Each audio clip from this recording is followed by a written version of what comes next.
Dissident Arms was an evolution of a shooting team into a hobby, into there's a need for reliable open division shotguns, into buying a gun from a lot of different guys in the industry and trying to run different forms of that gun, and then everything kind of pushed back to this one Vepr that I bought before it was even really, I didn't even know what 3-gun was whenever I bought my first Vepr.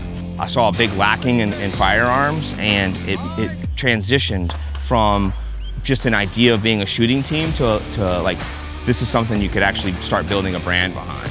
So we started out literally working under another FFL license, and then it moved from being our hobby into being something that could be a future for us. And so we got a license, started buying up Veprs when we heard that there was a ban.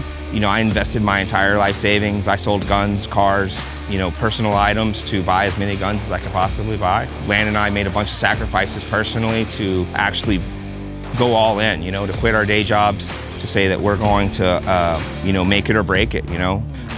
Things happen so quickly, but once we had like 4 or 5 months worth of work ahead of us, it was like, well, now's the time. If you're ever gonna do it, now's the time. I love competing. So for me, building shotguns is the vehicle that gets me to the competitions, that gets me, you know, in the inner circle, you know. I enjoy shooting with friends, sponsored shooters, customers that literally become friends, you know. It went from, you know, Fort Benning, before I shot 3-gun, had 7 open shooters. Then when I started shooting 3-gun, it had a dozen, I think. And then it went to 30, went to 50, and then it was like 70-something open shooters, high 70s last year.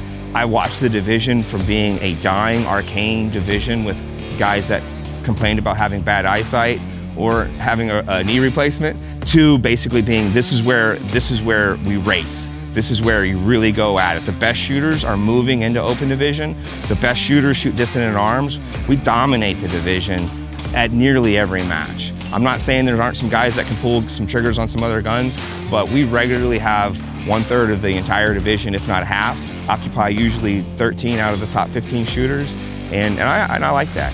And for me, it's just a driving force to keep going, to keep evolving our product. We have new products. We're known for our high-end stuff. Well, we also have stuff that's kind of in the entry level as far as 3-gun's concerned. It's an expensive sport, but the evolution of the product, the evolution of the division is really what I'm driven by. And then I love competing.